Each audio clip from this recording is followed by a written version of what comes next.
Une grande banque turque s'implante en Algérie. Une grande banque turque s'implante en Algérie. Il s'agit de la banque Ziraat Bank ou Bankassi.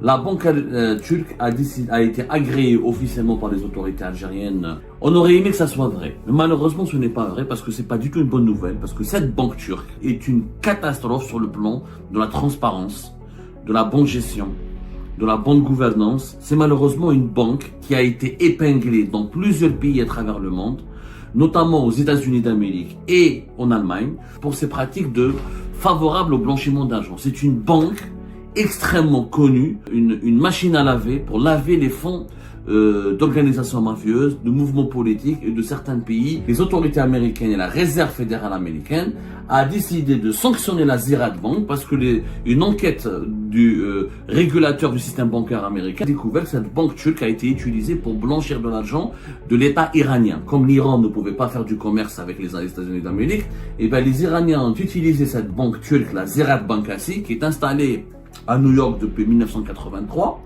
Vous avez la Ziraat Bank et vous avez la Halk Bank, qui est la sœur jumelle de la Ziraat Bankassi, qui s'installe en Algérie. Le 23 janvier dernier, les autorités algériennes, les médias algériens ont annoncé ce qui devait paraître, ou ce qui était présenté comme une grande nouvelle pour l'économie algérienne. Une grande banque turque s'implante en Algérie. Une grande banque turque s'implante en Algérie. Il s'agit de la banque Ziraat Bank ou Bankassi, plus exactement pour le prononcer en turc, Ziraat Bankassi, qui est effectivement une très grande banque turque. Maroufa, elle est très connue en Turquie. La banque turque a été agréée officiellement par les autorités algériennes depuis le 22 janvier 2025 et elle a officiellement confirmé son installation. D'ailleurs, les patrons de cette banque turque ont confirmé cette information et le média turc Turkey Today qui a confirmé aussi cette information. La direction générale de cette banque turque s'est réjouie de son installation en Algérie. Nous avons officiellement ouvert notre succursale en Algérie suite à l'établissement de nos unités aux Émirats Arabes Unis en Égypte en 2024. Nous pensons que les produits et services offerts par notre branche amélioreront considérablement la coopération financière entre les deux pays. C'est ce que le patron de cette banque turque avait déclaré. Il s'agit de M. Alparslan Sakal, qui est le directeur général de la Ziraat Bank. Et les médias algériens se sont enthousiasmés. Ils ont voulu nous faire croire, ou faire croire à l'opinion publique nationale en Algérie, que cette grande banque turque va permettre à l'Algérie d'être accompagnée dans ses efforts de diversification de l'économie, qui permettra de moderniser le système bancaire et les services financiers dans notre pays. On aurait aimé que ça soit vrai, mais malheureusement ce n'est pas vrai parce que c'est pas du tout une bonne nouvelle, parce que cette banque turque est une catastrophe sur le plan de la transparence, de la bonne gestion, de la bonne gouvernance et dans la lutte contre le blanchiment d'argent. C'est malheureusement une banque qui a été épinglée dans plusieurs pays à travers le monde, notamment aux États-Unis d'Amérique et en Allemagne, pour ses pratiques financières très occultes et ses transferts de fonds vers des sociétés offshore ou vers des personnes anonymes. Et elle a été souvent placée sous enquête ou sanctionnée ou mise à l'écart ou comment dirais-je ou redressée ou placée sous enquête par plusieurs autorités financières comme en Amérique, comme aux États-Unis d'Amérique et en Allemagne pour ses pratiques favorables au blanchiment d'argent. C'est une banque extrêmement connue pour être une machine à laver pour laver les fonds d'organisations mafieuses, de mouvements politiques et de certains pays, de certains dictateurs et de certains dirigeants corrompus de pays très opaques et très autoritaires. C'est une banque qui n'a pas du tout une bonne réputation. Et son installation en Algérie risque malheureusement d'aggraver les manquements à la lutte contre le blanchiment d'argent et elle risque de favoriser les transferts de devises illicites et elle risque malheureusement encore d'empirer la situation de manque de transparence et de manque de professionnalisme du système bancaire algérien. Je m'explique. Cette banque, effectivement, elle est grande. C'est une grande banque. Elle était la Ziraat Bank, ou la Ziraat Bankassi. c'est sa traduction, le mot en turc ça veut dire la banque de l'agriculture. Elle a été créée en 1863. C'est l'une des plus vieilles banques de la Turquie. D'ailleurs, l'une des plus anciennes banques du monde. Elle existe depuis l'Empire ottoman et elle s'était spécialisée, elle a été créée à l'époque pour accompagner les agriculteurs de l'Empire ottoman à développer leurs projets. Au lieu d'aller vers des usuriers qui leur demandaient des taux d'intérêt très élevés et qui les dépouillaient de leur argent, cette banque a été créée à l'époque de l'Empire turc pour permettre aux agriculteurs de financer leurs activités. Sauf que cette banque turque, qui est effectivement grande par la taille et par ses fonds, on estime qu'elle compte à ses actifs 147 milliards de dollars. Sa gestion financière est totalement, non seulement occulte, mais malheureusement elle se distingue par de nombreuses pratiques mafieuses parce qu'elle est liée directement au régime turc, à Recep Tayyip Erdogan, à son entourage personnel et aux hommes d'affaires turcs qui financent le parti AKP qui est le parti d'Erdogan. Cette banque, effectivement, de par son volume, elle a les baisses bien. Les chiffres, quand on voit son chiffre, elle a plus de 1700 et quelques agences à travers. Elle a plus de 1700 et quelques succursales. C'est-à-dire que cette banque à elle seule, elle a pratiquement autant d'agences bancaires que l'ensemble du système bancaire algérien. C'est quand même impressionnant. C'est vrai que par la taille, elle est importante, on va pas le nier, c'est une banque importante. Elle a 1758 succursales. Elle est présente dans 20 pays. Elle est présente en Allemagne, où elle avait 7 succursales. Elle est présente en Russie. Elle est présente maintenant en Égypte. Elle a commencé par l'Égypte, le premier pays africain avant de s'installer en Algérie. Elle est présente dans certains pays de l'Europe de l'Est, Monténégro, Kosovo, et je crois qu'elle a Bulgarie aussi. En tout cas, elle est présente dans une vingtaine de pays. Elle était aussi présente aux États-Unis. Sauf que malheureusement, ces pratiques financières extrêmement occultes, donc je vous disais, elle a plus d'agences bancaires que tout le système bancaire algérien. Nous avons jusqu'à fin 2023, nous avions 1734 agences bancaires. Cette banque Wahada, elle a 1758. Elle est impressionnante par le volume, par son histoire. En Turquie, elle a son propre musée, tellement qu'elle est connue dans l'histoire. Sauf que récemment, depuis 2016, elle a sombré dans les pratiques de blanchiment d'argent et elle est devenue la banque numéro 1 en Turquie utilisée pour des manœuvres très mafieuses. Je m'explique. Le système bancaire turc, n'est pas un système très solide, ni très transparent, ni très respectueux des normes de lutte contre le blanchiment d'argent. D'ailleurs, c'est pour ça que les transferts d'argent depuis la Turquie vers des banques occidentales sont toujours sujettes à des opérations de contrôle, à des enquêtes de la part des services bancaires du fisc des pays européens et américains, ou à des enquêtes diligentées par des organismes de contrôle des opérations bancaires, les organismes interbancaires. Parce qu'on estime que les banques turques, malheureusement, elles ouvrent trop facilement leurs portes aux mafieux, aux trafiquants de drogue, aux trafiquants d'armes, aux gangs mafieux et aux dirigeants politiques qui volent, qui touchent de la corruption et qui essaient de blanchir leur argent. Cette banque turque qui était privée, elle est devenue publique. Pourquoi? Parce qu'elle appartient depuis 2016 à un fonds souverain turc qui s'appelle le Fonds de la richesse de la Turquie, le TWF. Ce TWF, c'est un fonds souverain turc qui a été créé en août 2016, qui a été créé juste après où le coup d'État avorté contre Tayyip Erdogan. Vous savez qu'en Turquie, il y a eu un coup d'État en Turquie en 2016 contre Tayyip Erdogan, où des militaires ont failli le renverser du pouvoir. Ça a été créé en juillet 2016. Mais la crise politique qui avait secoué la Turquie à l'époque avait causé des dégâts économiques importants. Il y a eu des affrontements, il y a eu 290 morts, il y avait les partisans d'Erdogan qui sont sortis dans les rues pour empêcher ce coup d'État qui a été avorté. Mais il y a eu des dégâts économiques. On parle de plusieurs centaines de milliards de dollars de dégâts économiques pour l'économie turque. Ça a vraiment... Voilà.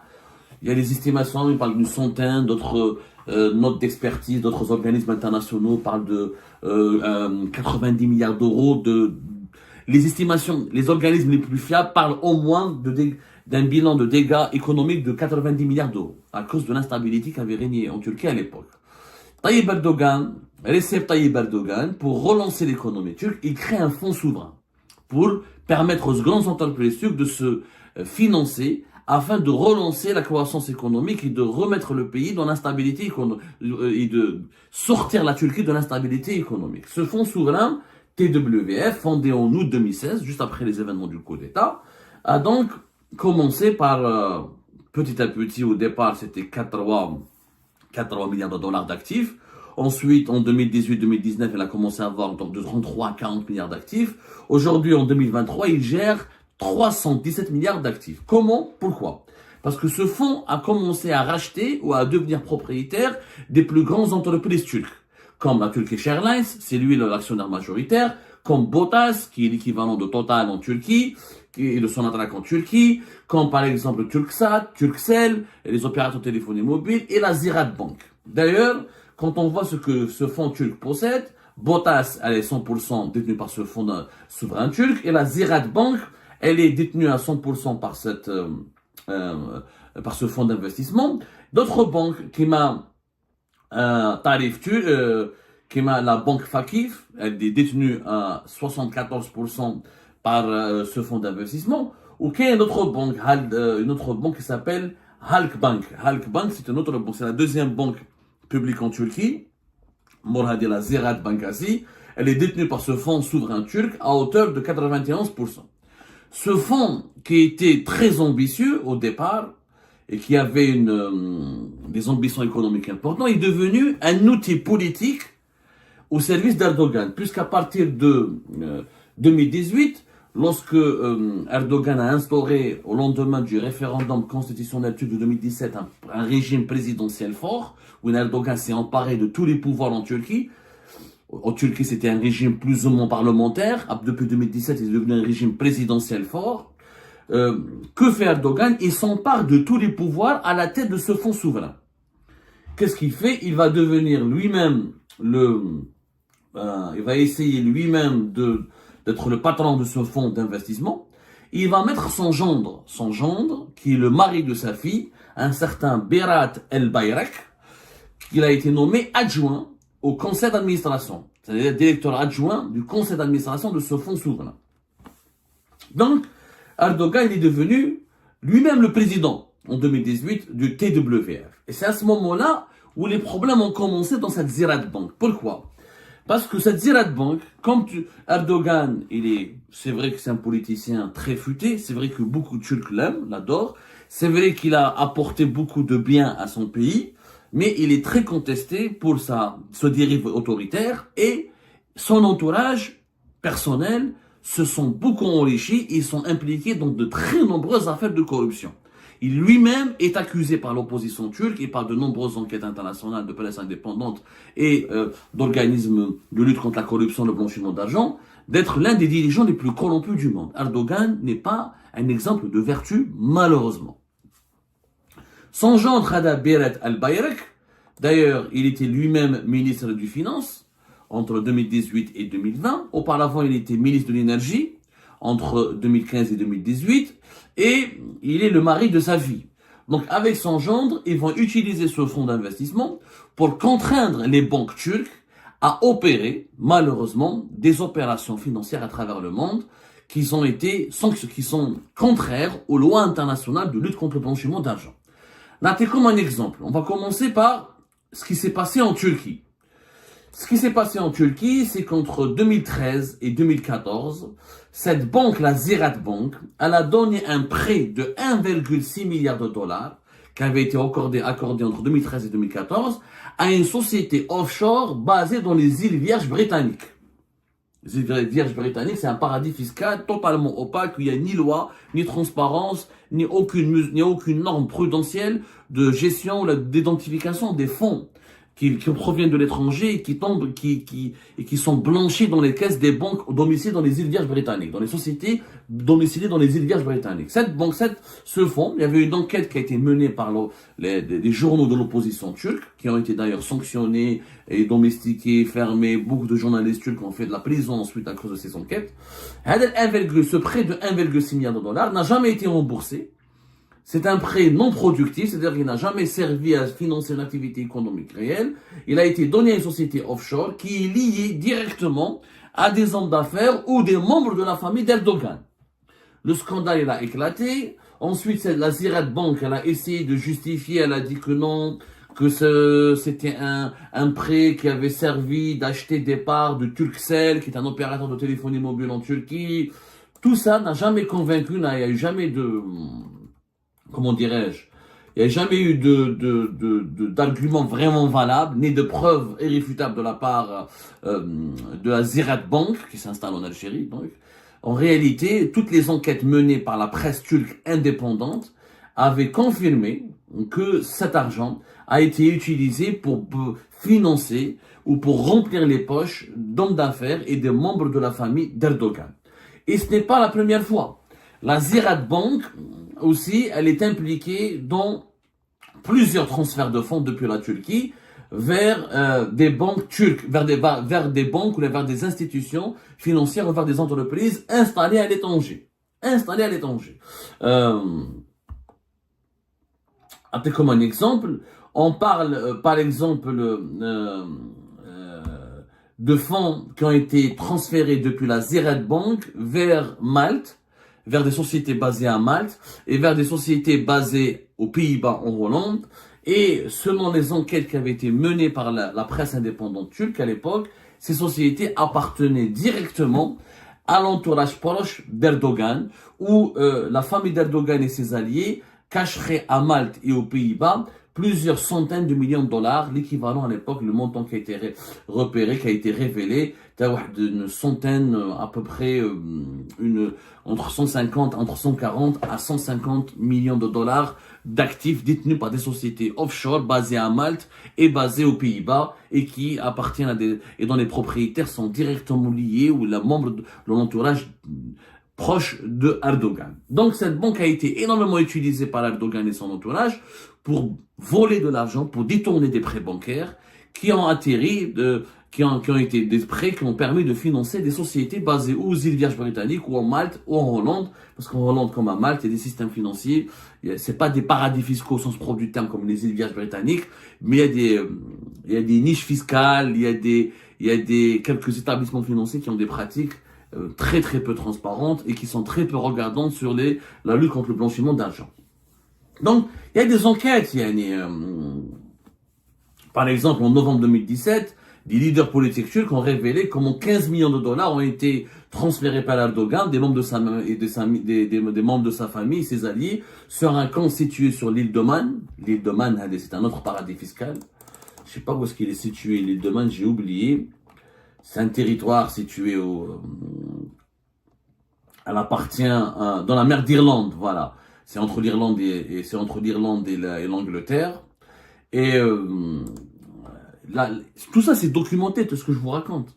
C'est vraiment documenté. Les Panama, il y a des scandales internationaux. C'est des paradis. C'est donc par la presse turque l'a documenté, des partis politiques de l'opposition. Il y avait même des scandales qui ont éclaté en Turquie et qui impliquent toujours la Ziraat Bank. Donc, cet argent provient aussi de la Ziraat Bank, qui a été donc à chaque fois, l'étude Erdogan et son entourage utilisent des fonds de cette banque pour acheter des biens ou des sociétés à travers le monde. Et toujours en passant par des paradis fiscaux. Et la Ziraat Bank, malheureusement, si elle était restée uniquement dans la tchèque turque, c'est-à-dire si elle était restée uniquement dans les affaires internes en Turquie, peut-être qu'elle n'aurait pas eu une réputation aussi sulfureuse. Malheureusement, le plus grand scandale de la Ziraat Bank, c'était aux États-Unis d'Amérique. Aux États-Unis d'Amérique, en 2013, plus exactement, entre 2013 et 2014 toujours, elle a été épinglée par le principal organisme de surveillance et de contrôle du système bancaire aux États-Unis, qui est la Réserve fédérale américaine. Vous allez voir, allez-y sur la réserve, sur le site internet de la Réserve fédérale américaine. Vous allez trouver sur son site internet un document de 13 pages qui a été publié en 2014. Je vais vous donner la date, c'était je crois en novembre 2014. Et dans ce document-là, il est expliqué comment les autorités américaines et la Réserve fédérale américaine a décidé de sanctionner la Ziraat Bank parce que une enquête du régulateur du système bancaire américain a découvert que cette banque turque a été utilisée pour blanchir de l'argent de l'État iranien. Comme l'Iran ne pouvait pas faire du commerce avec les États-Unis d'Amérique, comme l'Iran elle était sanctionnée, elle est sous sanction américaine depuis de très longues années, et que les entreprises américaines ou les entreprises qui utilisent des dollars n'ont pas le droit de commercer avec l'Iran, et ben les Iraniens ont utilisé cette banque turque, la Ziraat Bankasi, qui est installée à New York depuis 1983. Et en 2012, le scandale a éclaté et les États-Unis d'Amérique ont infligé des amendes et même des arrestations d'hommes d'affaires turcs liés à cette banque. Il y a même des poursuites judiciaires. Il y avait les deux banques détenues par le fonds souverain turc ont été impliquées dans cette histoire. Vous avez la Ziraat Bank et vous avez la Halk Bank, qui est la sœur jumelle de la Ziraat Bankasi, qui s'installe en Algérie.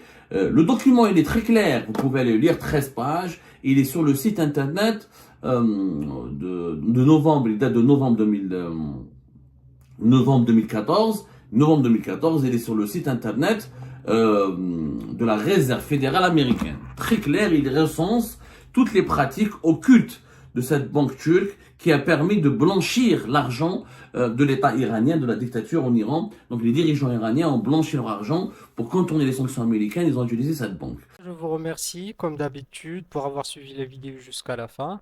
N'oubliez pas de nous laisser vos commentaires, vos réactions autour du sujet et de vous abonner à la chaîne si vous n'êtes pas encore abonné.